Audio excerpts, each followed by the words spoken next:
मुख्यमंत्री सुखविंदर सिंह सुक्खू जी को प्रदेश की तरफ से पूरा केस बनाकर जो दिया था, हमारे संगठन लड़ते रहे, सरकार तक भूमि की हीन की समस्या जो है सरकारों तक पहुंचाते रहे, लेकिन उस पर कोई कार्रवाई जो है आज तक किसी भी सरकार जो है उसको अमल में नहीं लाए।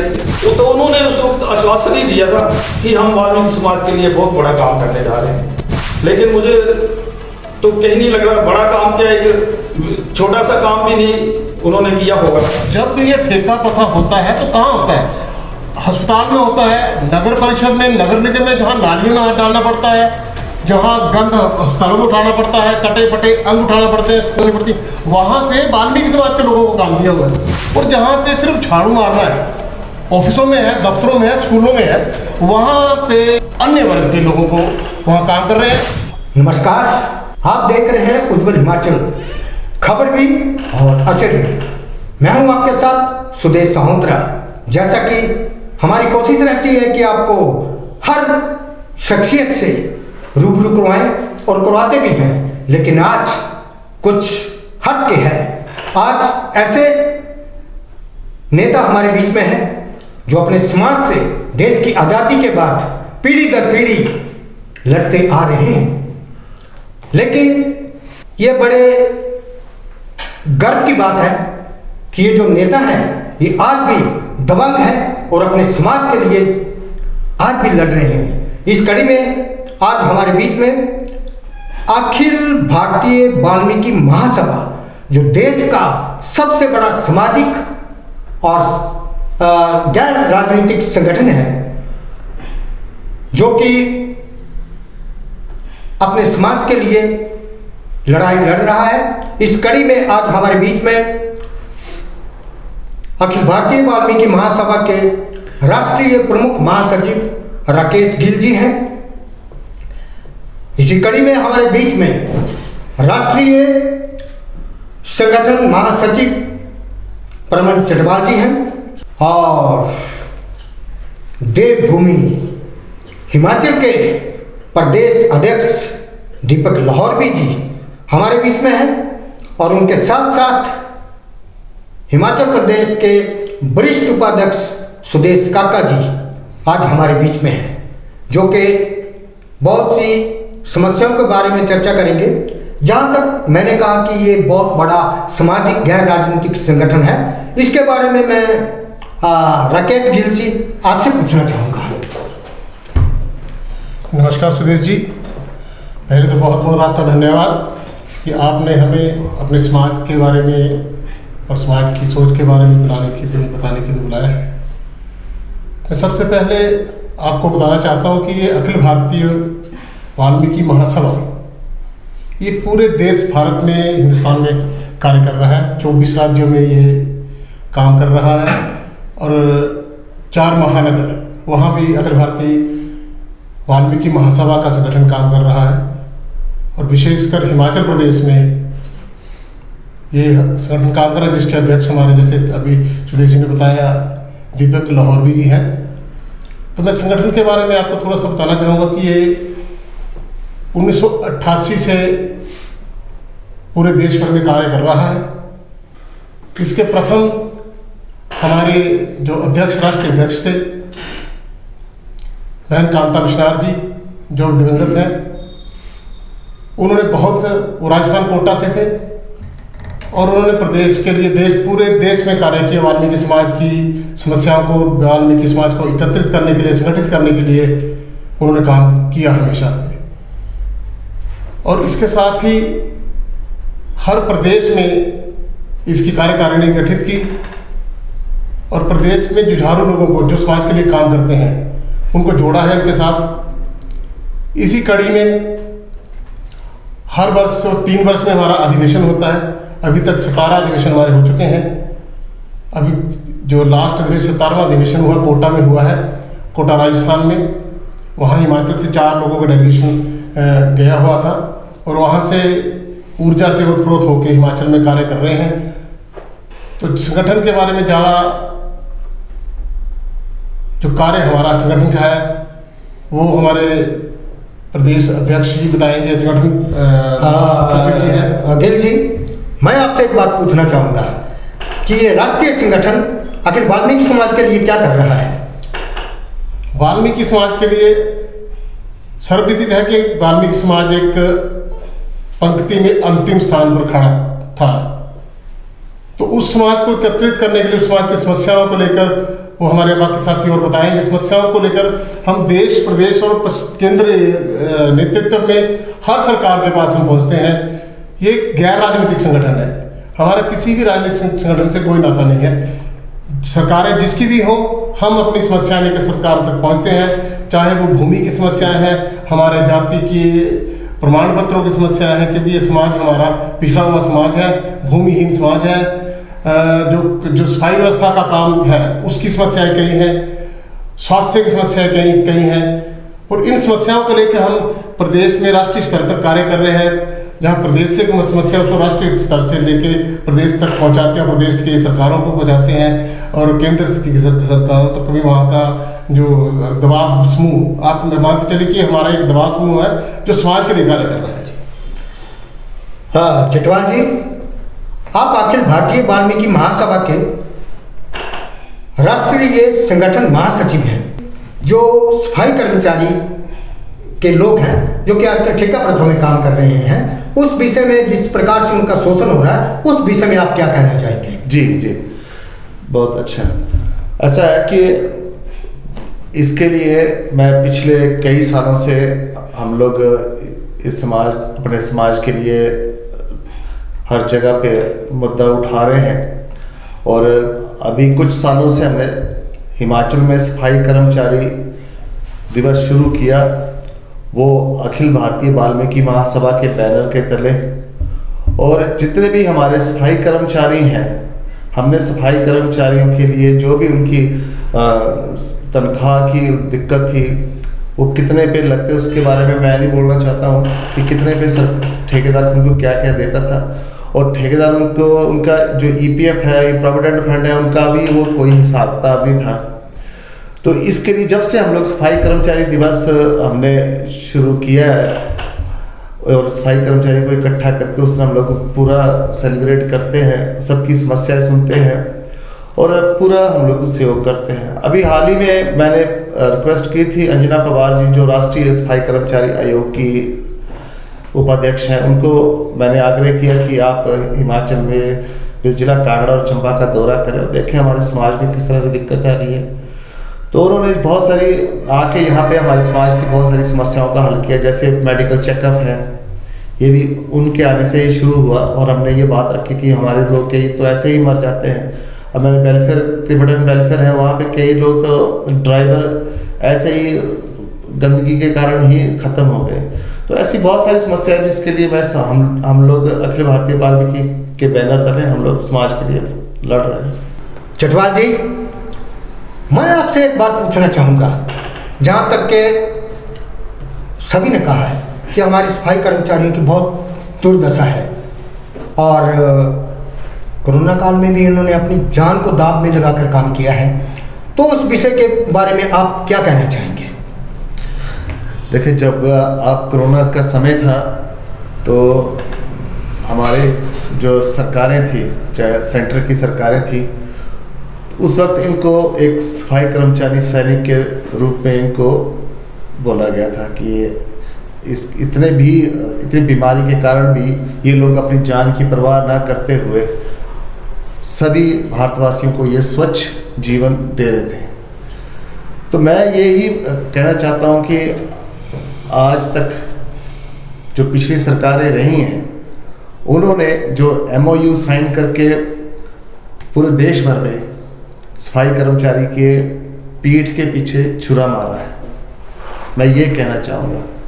और मैं ये भी कहना चाहता हूँ कि सफाई कर्मचारियों को, चाहे हिमाचल हो या कहीं भी हो, इनको सफाई के लिए JNK तक कहूँगा, इनको सफाई के लिए इस्तेमाल करने के लिए इनको अलग अलग राज्यों से लाकर और मुंह से ऐसे बोल दिया कि आप यहाँ पे घर बना लो, यहाँ पे घर बना लो, यहाँ पे घर बना लो। और इन लोगों का इस तरह से तब भी शोषण होता रहा है, और अब जब से कोरोना पे ख़त्म हुआ है, मुझे लगता है अब भी शोषण हो रहा है।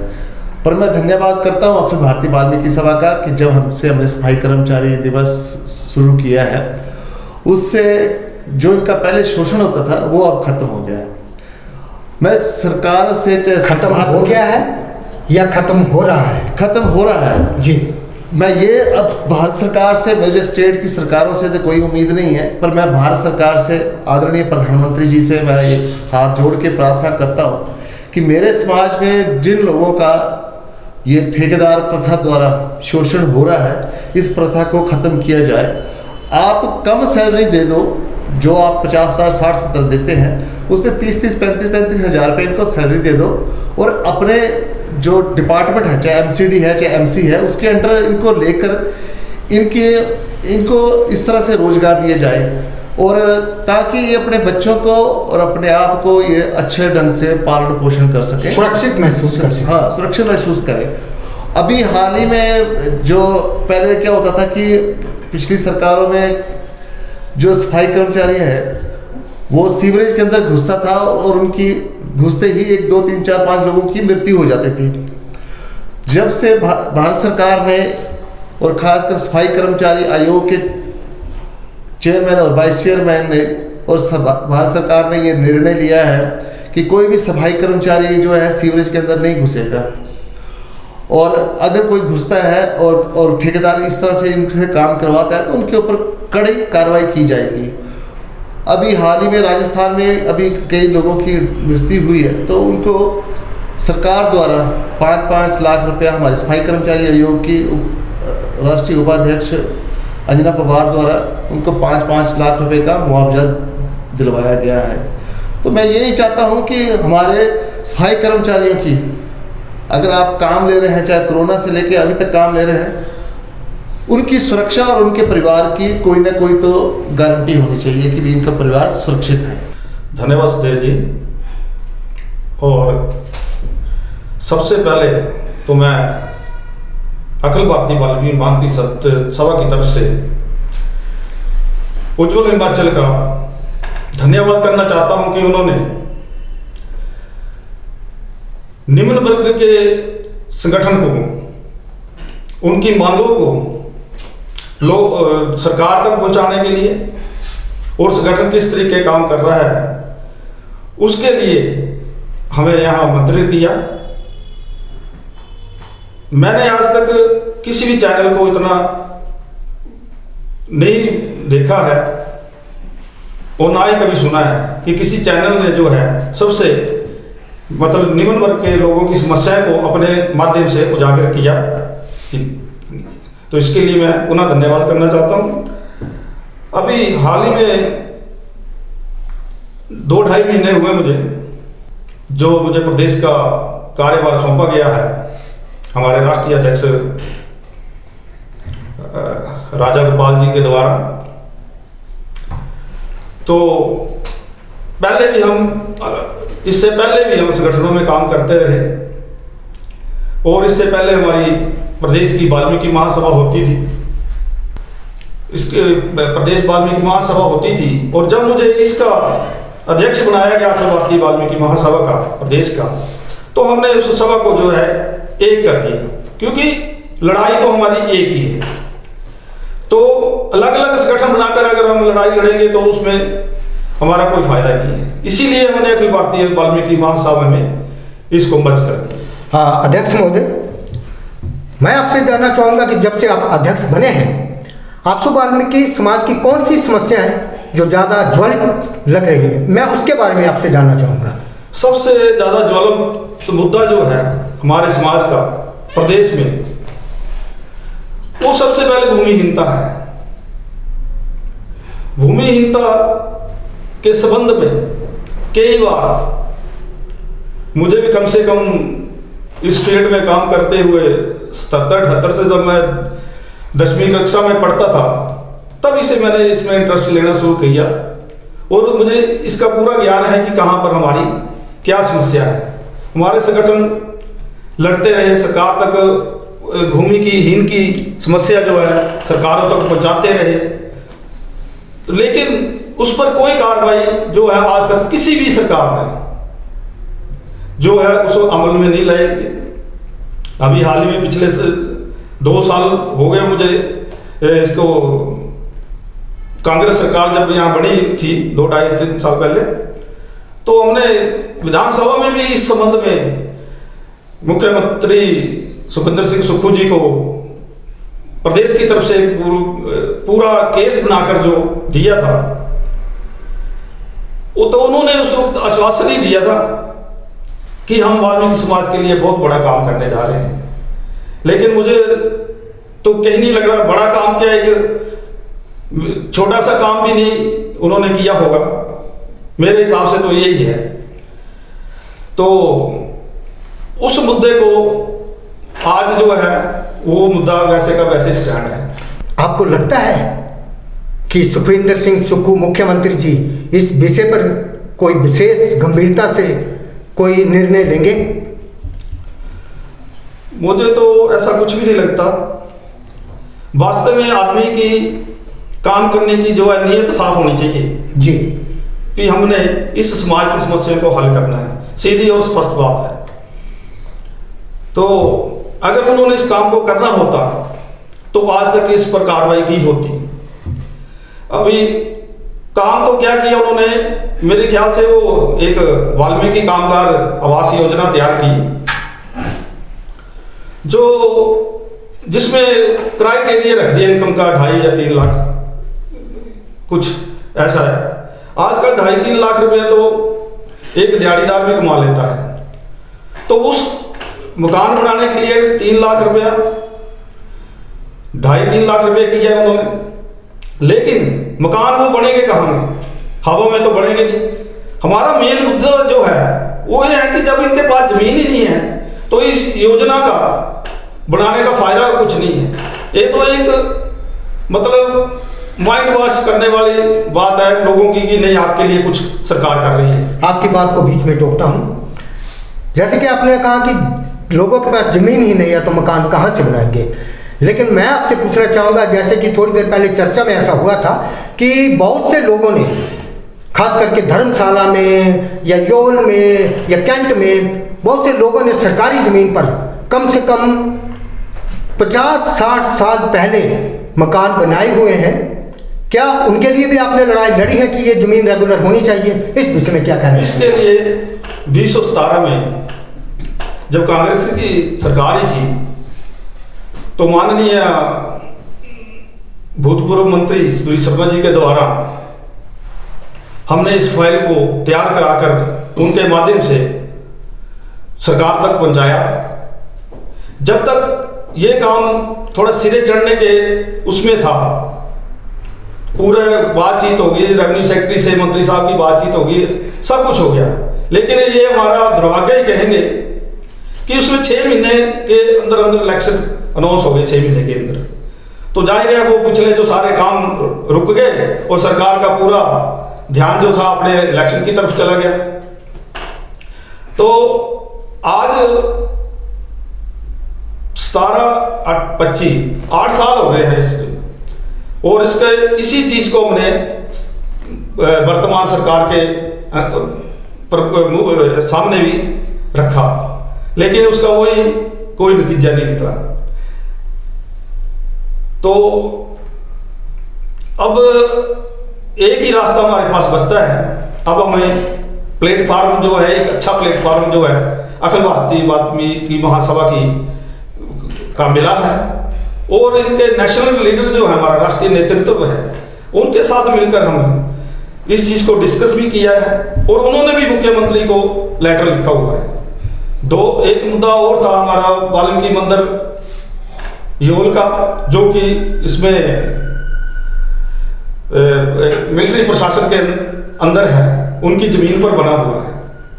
और दूसरा मुद्दा है कैंट का, कजरोड कैंट का जो रास्ते का है, उनके लिए रास्ता नहीं है, वो रास्ता बन भी नहीं पाता है। तो उसकी डिमांड हमने अपने अखिल भारतीय वाल्मीकि महासभा के राष्ट्रीय अध्यक्ष के माध्यम से रक्षा मंत्री जी के सम्मुख ये तीनों मांगे जो रखी हैं, तो इसके लिए उन्होंने कार्रवाई भी शुरू कर दी है। तो इसके लिए रक्षा मंत्री को लेटर लिखा गया उनके हमारे राष्ट्रीय अध्यक्ष द्वारा, और आशा करते हैं कि शीघ्र ही उस पर कार्रवाई होगी। अब ऐसा कुछ विश्वास लग रहा है। और अगर समय रहते सरकारों ने हमारी इन समस्याओं को हल नहीं किया जो वर्षों से हम लोग जूझ रहे हैं इसके लिए, तो जाहिर है हम इसके लिए आंदोलन की राह अपनाएंगे और उसके लिए सीधी और सीधी सरकार से आर पार की लड़ाई होगी। ऐसा मेरे संगठन का जो है ध्येय, हमने लक्ष्य रखा हुआ है। हमारे बीच में प्रदेश वरिष्ठ उपाध्यक्ष सुदेश काका जी भी हैं, जो कि मैक्सिमम इन्होंने कैंट का दौरा किया है। जो जमीन का मेन मसला है, जो रास्ते का मसला है, ये कितना पुराना है और इस विषय में राष्ट्रीय स्तर पर ऐसी कौन सी बातचीत हो रही है कि इस मुद्दे को, जैसे कि प्रदेश अध्यक्ष ने भी कहा कि राष्ट्रीय स्तर पर ये बात उठ चुकी है और आर्मी को लेकर चले गए हैं, लेकिन आप क्या इस विषय में कहना चाहते हैं? देखिए, सबसे पहले तो मैं उज्ज्वल हिमाचल का और सुदेश सोंतरा जी का अखिल भारतीय वाल्मीकि सभा की ओर से धन्यवाद करता हूँ कि आज हमें बोलने का मौका दिया। जी, रही बात धर्मशाला कैंट की, मैंने देखा है कि वहाँ पर काफ़ी सालों से ये समस्या है और वहाँ के लोग जो हैं वो इतने परेशान हैं। जैसे कोई बीमार हो जाता है तो वो इतनी चढ़ाई है, वो रास्ते में ही दम तोड़ देता है। उनको बड़ी दिक्कतें आती हैं, रास्ते में दम तोड़ देता है। रास्ते में आज तक कितने लोगों ने रास्ते में दम तोड़ दिया जब बीमारी के दौरान उनको लेके गए? मेरे ख्याल से कम को 5-6 लोगों ने दम तोड़ लिया वो। जी, तो बड़ी समस्या आती है। और वहाँ पर मैंने देखा है कि बच्चे, छोटे छोटे बच्चे जो हैं वो इतनी चढ़ाई है, वहाँ जब चढ़ते हैं तो उनका सांस फूलता है, बड़ी समस्या आती है। मैंने देखा, उनको देख के हमारा जो है दिल देख के उनको हमें रोना आ जाता है कि इतनी समस्या उनकी है। तो मैं केंद्र सरकार से और हमारे जो अखिल भारतीय वाल्मीकि सभा से है, इन्होंने अपना जाने मेरे प्रदेश अध्यक्ष है दीपक लोहरवी जी, चटवाल जी और केसीएल जी, इन्होंने इस बात के लिए जो है वो आगे रखा है। और बहुत ही जल्दी हमारा जो 13 अखिल भारतीय वाल्मीकि सभा के जो अधिकारी हैं वो 5 अगस्त को दिल्ली और मध्य प्रदेश अटारसी का दौरा कर रहे हैं। वहाँ जितने भी हमारे जो केंद्रीय मंत्री है हमारे समाज के या और, तो उनसे हम चर्चा करेंगे और इस मुद्दे को जल्दी से जल्दी हल करवाएंगे। अध्यक्ष महोदय, मैं आपसे पूछना चाहूँगा कि ये जो आपने कैंट का मुद्दा बताया, ये जो आपने योल का मुद्दा बताया, ये रक्षा मंत्री से रिलेटेड है, उसके बारे में आप क्या कहना चाहेंगे? देखिए, हमारा मामला जो है रक्षा मंत्रालय पहुंच चुका है और उसके लिए हमारी कोशिश ये रहेगी कि जैसे वहां से हमें, और हमने उनसे मिलने के लिए टाइम मांगा हुआ है। किनसे मिलने के लिए? रक्षा मंत्री महोदय से। और जैसे ही हमें वहां से परमिशन मिलती है तो हमारा डेपुटेशन वहां जाएगा और उनको स्थिति से पूरी तरह से अवगत कराया जाएगा। और हमारी ये कोशिश रहेगी कि वहां से हम ये मुद्दा हल कराकर ही लौटें, क्योंकि इस समय बहुत ज्यादा हो गया इस चीज की मांग करते हुए, हाथ जोड़ते हुए, सभी तरीके अपनाने के बाद लास्ट में मैंने पहले भी कहा कि हमें जो प्लेटफॉर्म मिला है उसके माध्यम से जो है हमें हमारे समाज को बहुत ज्यादा फायदा मिलने वाला है। गिल साहब, अंतिम सवाल मैं आपसे पूछना चाहूँगा कि हिमाचल प्रदेश में आप भी रहते हैं और सफाई कर्मचारी भी हिमाचल के हैं, तो इनको आज तक किसी भी तरफ से शोषण हुआ है और इनको, मतलब मैं तो यही कहूँगा कि इनको आज तक बेचारों को किसी प्रकार का कोई लाभ नहीं मिला है। सरकार के विषय में इन लोगों के प्रति क्या रवैया है, मैं आपसे पूछना चाहता हूँ। सुदेश जी, सर्वविदित है कि जब ये ठेका प्रथा किया था तो ठेका प्रथा समाज के शोषण के लिए किया था जी। तो सरकारों ने वोट बैंक की तरह इस्तेमाल किया जी। और जब ये ठेका प्रथा हो तो मुझे ध्यान है कि जो संघर्ष किया करते थे, तो मैं उसमें 20-25 साल का था, तो धर्मशाला में चटवाल जी, दीपक जी, आप सब थे, संघर्ष करते थे। राजा वीरभद्र जी उस टाइम मुख्यमंत्री थे, तो वहाँ जब बहुत बड़ा एक रैली हुई, बात हुई, तो राजा जी ने कहा, दिवंगत वो हमारे मुख्यमंत्री हैं, तो उन्होंने वो कहा कि ये ठेका आप लेना शुरू कर दो, मतलब कि हम लोग ही शोषण करना शुरू कर दें अपने समाज का। तो आज तक तो शोषण हो, सबसे बड़ी शोषण की बात तो आपको मैं बताऊं कि जब ये ठेका प्रथा होता है तो कहाँ होता है? अस्पताल में होता है, नगर परिषद में, नगर निगम में, जहाँ नालियों में हाथ डालना पड़ता है, जहाँ गंद अस्पतालों में उठाना पड़ता है, कटे फटे अंग उठाना पड़ते हैं, खून उठाना पड़ता है, टॉयलेट और उल्टियाँ साफ करनी पड़ती है, वहाँ पे वाल्मीकि समाज के लोगों को काम दिया हुआ है। और जहाँ पे सिर्फ झाड़ू मारना है, ऑफिसों में है, दफ्तरों में है, स्कूलों में है, वहाँ पे अन्य वर्ग के लोगों को वहाँ काम कर रहे हैं। हालांकि उन जगहों में टॉयलेट साफ करने के लिए हमारे जो बेचारे प्रवासी लोग, वाल्मीकि लोग जो हैं, प्रवासी भी हिमाचल में काम कर रहे हैं, वाल्मीकि, उन लोगों को वहाँ पे 500 रुपये दे के 1 महीने में टॉयलेट साफ करवा लिया जाता है। और बाकी और अन्य समाज है, चाहे उसमें स्वर्ण समाज हो या और समाज हो, वो वहाँ सफाई का काम कर रहे हैं रेगुलर बेस पे। ठेका कहाँ है? जहाँ गंद में डालना पड़ता है वाल्मीकि समाज के। अब मैं आपको टांडा मेडिकल कॉलेज की बात बता दूँ। हम लोग, मेरे रिश्तेदार को बीमार थे, तो वहाँ हम जब गए थे उनको देखने, तो टॉयलेट खराब था, बहुत ज़्यादा बुरी हालत थी। मैंने उनको, जो ठेकेदार थे, मैं उनको बोला, मैंने बोला इसको सफाई कराओ, ठीक थे। तो वहाँ महिलाओं मेरी बहनें और समाज से थी, तो ठेकेदार ने उनको ना बुला के वाल्मीकि समाज का लड़का बुलाया और उसको वो टॉयलेट साफ करवाया, जो गंद पड़ा हुआ था वो साफ करते हैं। तो अगर आपको करना ही है ठेका प्रथा, तो हर जगह कर दीजिए। क्यों स्कूलों में या कार्य दफ्तरों में पार्ट टाइम रख के अन्य समाज को बैकडोर एंट्री करवा के सफाई कर्मचारी रखते हैं, फिर 10वीं का सर्टिफिकेट बताया और उपलब्ध बना के रख दिया, इस्तेमाल वाल्मीकि समाज का हो रहा है। तो ये वोट बैंक की राजनीति खत्म होनी चाहिए, समाज के लिए काम करना चाहिए, समाज के लिए काम के उठ के काम करें, तब ये चीज़ खत्म होगी। नहीं तो हमारे पास तो रास्ता है संघर्ष का। जैसे प्रदेश अध्यक्ष ने कहा है कि हम लोग इसमें संघर्ष का रास्ता अपनाएंगे, और हमारी प्रार्थना रहेगी कि ठेका प्रथा खत्म कीजिए। अगर नहीं होता है तो पहले भी संघर्ष किया, आगे भी संघर्ष करेंगे।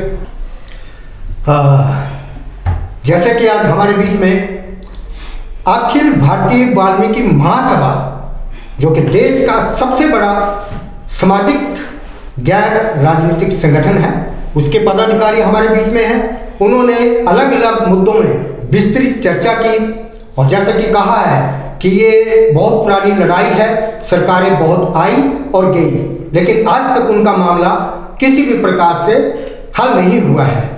और उन्होंने यहाँ तक कह दिया कि अब की बार जो लड़ाई होगी वो आर या पार की होगी।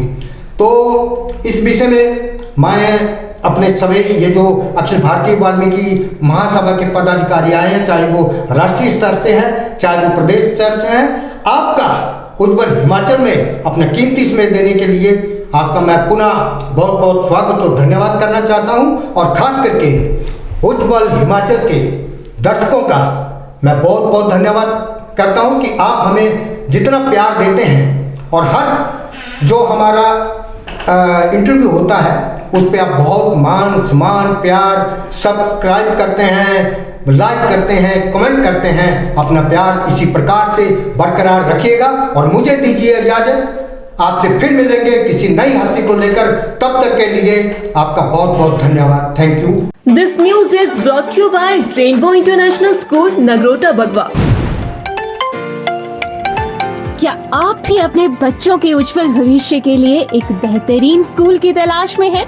अगर हाँ, तो रेनबो इंटरनेशनल स्कूल आपके और आपके बच्चों के सपनों को हकीकत में बदल सकता है, जहाँ पर आपका बच्चा एक किताबी कीड़ा ना बनकर अपने टैलेंट को निखारेगा। क्योंकि यहाँ पर जर्मन भाषा, कैम्ब्रिज लर्निंग, रोबोटिक्स, माइक्रोसॉफ्ट और खेलो इंडिया के अंतर्गत वेट लिफ्टिंग, टेबल टेनिस, तैराकी, जिम्नास्टिक और हॉर्स राइडिंग जैसे खेलों का प्रशिक्षण दिया जाता है। रेनबो इंटरनेशनल स्कूल 10वीं और 12वीं में बेहतरीन परिणाम दे रहा है, और यहाँ से पढ़े हुए विद्यार्थी आज कई महत्वपूर्ण क्षेत्रों में अपनी सेवाएं प्रदान कर रहे हैं। तो आज ही जाएं रेनबो इंटरनेशनल स्कूल, नगरोटा, बगवा में, और अधिक जानकारी के लिए आप संपर्क कर सकते हैं 78078492222 पर।